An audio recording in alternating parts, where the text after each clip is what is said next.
नमस्कार। ये है कहानियों का अद्भुत संसार किस्सा कहानी।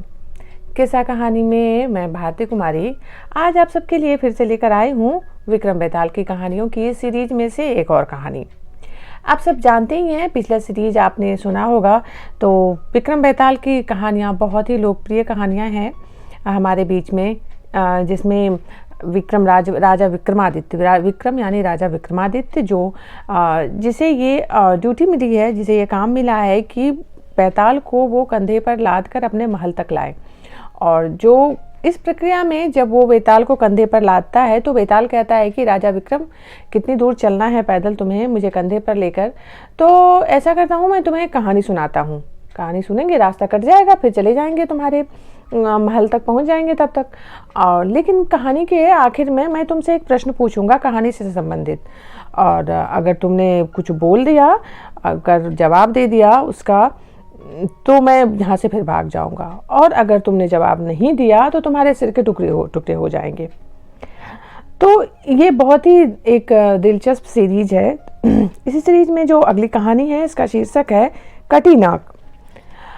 कैसा होगा कि किसी अपराध का सबूत एक कटी हुई नाक हो, और जो उसकी गवाही दे रहा हो वो खुद में एक चोर हो। क्या चोर की बात का यकीन करेंगे? जो न्याय करता है वो यकीन करेंगे कि चोर जो बोल रहा है वो सच बोल रहा है? और किस तरह ऐसा हुआ कि किसी की कटी हुई नाक वो एक साक्ष्य हो, किसी अपराध का सबूत हो? तो सुनिए ये कहानी, जिसका शीर्षक है कटी नाक। इस बार राजा विक्रमादित्य को बड़ा क्रोध आया। उन्होंने गुस्से से तमतमा कर पेड़ के पास आए और चीख कर बोले, बेताल, तुम बहुत दगाबाज हो, मैं तुम्हारा सिर काट डालूंगा।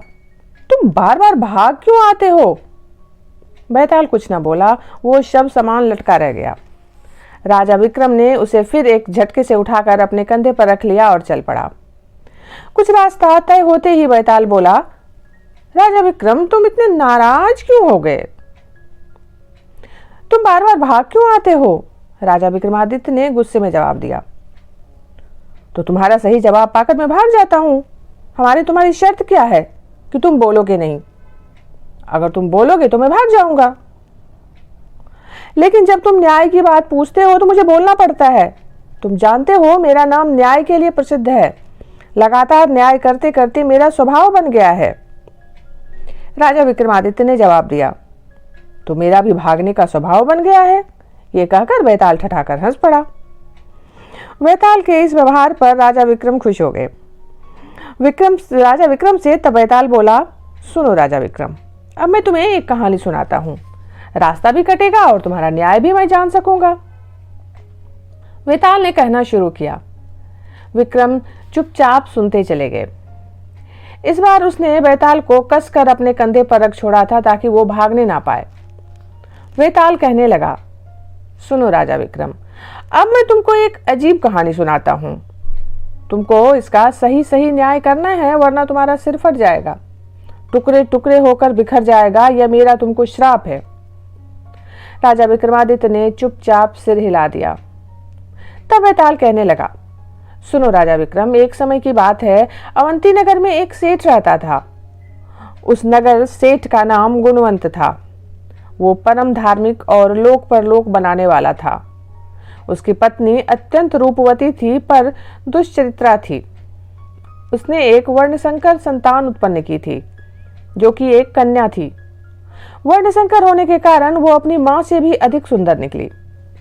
वो समय पाकर यौवनमयी हो गई, पर उस पर अपनी मां की छाप पड़ गई। कन्या के युवा होने पर गुणवंत सेठ उसकी योग्य वर तलाश करने लगा, पर इसी बीच उस कन्या का, जिसका नाम रत्नावती था, घर के नौकर से प्रेम संबंध हो गया। इसकी भनक सेठ गुणवंत को लगी तो उसने नौकर को निकाल दिया। वो नौकर कहीं और काम करने लगा। इस पर भी रत्नावती का मन ना माना था और वो चोरी छिपे बराबर उससे मिलने जाया करती थी। राजा विक्रम रत्नावती प्राय रात के सन्नाटे में निकलती और अपने प्रेमी से मिलकर वापस आ जाया करती थी। इस बात की जानकारी केवल उसकी मां को थी, बाकी किसी को कुछ भी पता नहीं था। दोनों का मिलना जुलना जारी था। इसी बीच सेठ गुणवंत ने अपनी कन्या के लिए एक योग्य वर को तलाश लिया, उचित समय पर उसका विवाह कर दिया। इस प्रकार रत्नावती अपने पति के घर में रहने लगी, पर इस सब के बावजूद भी वो नौकर को बुला नहीं सकी और उससे मिलती जुलती रही। उसने अपने घर की सेविका को मिला लिया और पति के सोते ही वो रात में अपने प्रेमी से मिलने चली जाया करती थी। सेविका ने रत्नावती को अपने जाल में कस लिया और उसका संबंध अपने भाई से भी करा दिया। इसकी भनक कुछ कुछ उसके पति को लग गई, इसलिए उसने सेविका को निकाल दिया।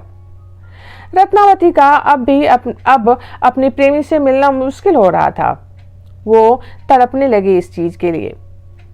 राजा विक्रम रत्नावती किसी प्रकार एक बार रात को मौका पाकर अपने प्रेमी से मिलने चली गई। उसने अपने प्रेमी को रो रो कर सब दुख बताया। उसके प्रेमी ने उसे सांत्वना दी कि कुछ दिन वो संतोष करे, जब उसके पति का शक मिट जाए तो वो आना जाना शुरू कर दे। पर इस बात से रत्नावती को संतोष नहीं हुआ। वो उससे मिलने के लिए व्याकुल रहने लगी। उसके पति को इस बात का पता चल ही गया था। उसने अपने एक विश्वासी आदमी की सहायता से नौकर को विष दिलवा दिया। शाम को खाना खाकर वो सो गया तो विष के कारण मृत्यु को प्राप्त हो गया। किस्मत का खेल देखो राजा विक्रम, इधर वो मृत्यु को प्राप्त हुआ और उधर रत्नावती रात के अंधकार में उससे मिलने चल पड़ी। राह में एक चोर ने उसे देखा। एक परम सुंदरी और आभूषणों से लदी युवती को रात के अंधकार में जाते देख उसके मन में लालच आ गया। वो रत्नावती के पीछे लग गया। वो देखना चाहता था कि वो कहाँ जा रही है और इतनी रात को अकेली जाने का क्या मतलब है। जब वो नौकर के मकान में आई तो चोर छिप कर सब देखने लगा। जिस वृक्ष की ओट में चोर खड़ा था राजा विक्रम, उसी वृक्ष पर एक बैताल का भी डेरा था। उस पिशाच ने रूपवती रत्नावती को देखा तो उसका मन डोल गया। एकाएक उसके मन में आया कि क्यों ना वो उसके प्रेमी के मृत शरीर में प्रवेश कर सुंदरी रत्नावती का सुख प्राप्त कर ले। इस विचार के साथ ही वो पिशाच सुंदरी रत्नावती का सुख पाने के लिए उस नौकर के मृत शरीर में प्रवेश कर गया। रत्नावती उसके पास गई। पिशाच ने सुख पाने की उत्तेजना के समय अपने दांतों से उसकी नाक काट ली। नाक काटकर वो नौकर के शरीर से निकल गया। उसकी कटी नाक का टुकड़ा नौकर के मृत शरीर के मुंह में रह गया। रत्नावती चीख उठी, पर नौकर को मरा देख वो घबरा गई। घायल रत्नावती वहां से भागी। चोर सब देख रहा था। ये दृश्य देखकर वो डर गया था। इस कारण उसने रत्नावती को कुछ नहीं कहा, सिर्फ उसका पीछा किया। रत्नावती अपने घर वापस आई। अपने पति के कमरे के बाहर बैठकर चीख चीख कर रोने लगी। उसका पति घबरा कर उठा। परिवार के और लोग भी उठ गए। रत्नावती चीख रही थी कि उसके पति ने उसकी नाक काट ली है। सभी हैरान रह गए। पति के आश्चर्य का तो ठिकाना ही नहीं रहा। रत्नावती ने हाहाकार करना शुरू कर दिया। इस शोर शराबे के कारण पास पड़ोस के लोग भी आ गए और सभी रत्नावती के पति को धिक्कारने लगे। रत्नावती का पति हैरान था। वो बार बार सफाई दे रहा था, पर कोई भी उसकी बात को मानने के लिए तैयार नहीं था। ये बात राजा के सिपाहियों तक पहुंची। रत्नावती और उसके पति को राजा के सामने पेश किया गया। रत्नावती ने रो रो कर राजा के सामने अपने पति पर इल्जाम लगाया कि उसने उसकी नाक काट ली है। राजा को बड़ा क्रोध आया। उसने आदेश दिया रत्नावती के पति को फांसी दे दी जाए। ये बात जब उस चोर ने सुनी तो वो राजा के पास गया। फरियाद कर उसने सारा हाल बता दिया। चोर ने कहा, हे अन्नदाता, नौकर की लाश अभी भी पड़ी है। उसका मुंह खोलकर देखा जाए। उसकी कटी नाक अभी भी उसके मुंह में है। राजा ने सिपाहियों को आज्ञा दी। सिपाही गए। चोर की बात सच पाई गई। तब रत्नावती का पति छोड़ दिया गया और राजा ने रत्नावती का सिर मुड़ाकर उसे अपने राज्य से निकाल दिया। तो हे राजा विक्रम, अब न्याय करो। इसमें किसका दोष है और कौन अपने सतपथ पर रहा? विक्रम ने बेताल की बात का उत्तर नहीं दिया। राजा विक्रम को मौन देखकर बेताल बोला, राजा विक्रम, एक और कहानी सुनाता हूं। इंद्रापुर नामक शहर में एक धार्मिक महाधन सेठ रहता था। श्रीधन नाम का उसका एक पुत्र था जो अत्यंत दुराचारी था। अपने बेटे के दुराचारों से तंग आकर सेठ महाधन ने उसे घर से निकाल दिया। वो चंद्रनगर चला गया। वहां पर हेमगुण नामक एक सेठ रहता था। उसकी एक कन्या थी, उसका नाम था चंद्रमुखी। जैसा नाम वैसा ही रूप। वो अपनी लड़की के लिए चिंतित था कि कोई बराबरी का मिले तो ब्याह कर दे। इधर श्रीधन रुपयों के लिए व्याकुल था। उसके दिमाग में एक चाल आई। वो अपना बुरा हाल बनाकर हेमगुण के पास गया। उसने अपना परिचय देने के बाद कहा वो व्यापार करने गया था, पर रास्ते में चोरों के बड़े गिरोह ने उसे घेर लिया और उसका सब कुछ लूट लिया। बुरी तरह मारा पीटा और वो बड़ी कठिनाई से अपनी जान बचाकर आया है। अब उसके पास एक पाई नहीं है। हे राजन, श्रीधन के इस कथन पर सेठ हेमगुण ने बड़ी सहानुभूति प्रकट की। सम्मानपूर्वक उसको अपने महल में ठहरा लिया। सेठ हेमगुण ने अपनी पत्नी से श्रीधन का सारा हाल कहा। सेठ की पत्नी ने श्रीधन को देखा। देखने में तो श्रीधन सुंदर जवान था। एकाएक उसके मन में आया कि क्यों ना अपनी कन्या का विवाह इससे कर दे। उसने अपने मन की बात अपने पति से कही। सेठ हेमगुण अत्यंत प्रसन्न होकर बोला, वाह, ये तो तुमने बड़े पति की बात कही है। ये बड़ा अच्छा रहेगा। मैं श्रीधन से बात करके देखता हूँ। हेमगुण श्रीधन के पास आया और अत्यंत विनम्रता के साथ उसने अपनी पुत्री का रिश्ता पेश किया तो श्रीधन हैरान रह गया। कहाँ वो कुछ धन के लोभ में आया था, कहाँ सेठ उसे अपना जमाता बना रहा है। उसने तत्काल बात मान ली। अंधा क्या चाहे, दो आंखें। हे राजा विक्रम, सेठ हेमगुण ने अपनी चंद्रमुखी कन्या चंद्रमुखी का विवाह श्रीधन से कर दिया। परम सुंदरी पत्नी पाकर श्रीधन भोग विलास में डूब गया। हेमगुण ने उसे बहुत दहेज दिया था। कुछ दिन बाद चंद्रमुखी बोली, घर वापस नहीं जाओगे? चलूंगा, श्रीधन ने कहा। मैं तो तुम्हारे प्यार में सब कुछ भूल गया हूं। और श्रीधन ने वापस जाने का नाटक किया। विदाई के समय उसे और संपत्ति मिली। इस प्रकार संपत्ति और सुंदर पत्नी के साथ श्रीधन चल पड़ा। पर रास्ते में उसकी दुरात्मा जाग उठी। सुंदरी का खूब सुख तो पा ही चुका था वो। चंद्रमुखी से अब लगाव ना था। इसलिए एक सुनसान जंगल में उसे उठाकर कुएं में डाल दिया और सारी संपत्ति लेकर चलता बना। इस प्रकार श्रीधन दूसरे राज्य में आकर बस गया। उसने प्राप्त धन से ऐशो आराम और जुआ खेलना शुरू कर दिया। चंद्रमुखी पति का ये व्यवहार देखकर चीख उठी थी। जिस कुएं में श्रीधन ने उसे फेंका था वो सूखा था। चंद्रमुखी बेहोश हो गई। उसका सिर फट गया था। काफी समय बाद होश आया तो वो चिल्लाने लगी। तभी वहां से एक राहगीर निकला। किसी स्त्री की दर्द भरी आवाज सुनकर वो रुक गया। उसने चारों ओर देखा, उसे कोई दिखाई नहीं पड़ा, पर रोने की आवाज बराबर आ रही थी। आवाज पर ध्यान दिया तो वो कुएं के पास आ गया। आवाज कुएं से आ रही थी। फिर उस राहगीर ने चंद्रमुखी को कुएं से निकाल लिया। चंद्रमुखी ने उसे अपना पूरा परिचय देने के बाद कहा, अपने पति के साथ वो जा रही थी कि चोरों ने घेर लिया। उसके पति को चोर बांध ले गए और उसे कुएं में डाल गए। चंद्रमुखी ने अपनी पति की काली करतूत छिपा ली। राहगीर दयालु था। उसने चंद्रमुखी को उसके माता पिता के पास ले जाकर सौंप दिया। पुत्री से सारा समाचार जानकर परिवार में शोक छा गया। चंद्रमुखी ने घर आकर भी वही बात बतलाई जो उसने राहगीर को बताई थी।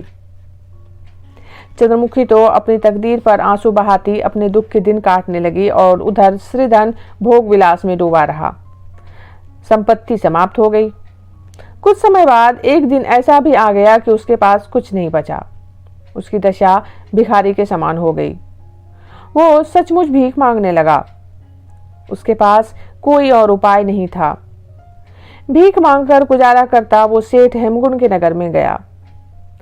अपने पर पश्चाताप करने लगा। साहस तो नहीं था कि सेठ हेमगुण के सामने जाए, पर पता करने लगा उस परिवार का क्या हाल है। ये जानकर वो हैरान हो गया कि चंद्रमुखी दुखी वेश में जीवित है। ये जानकर वो बहुत डर गया।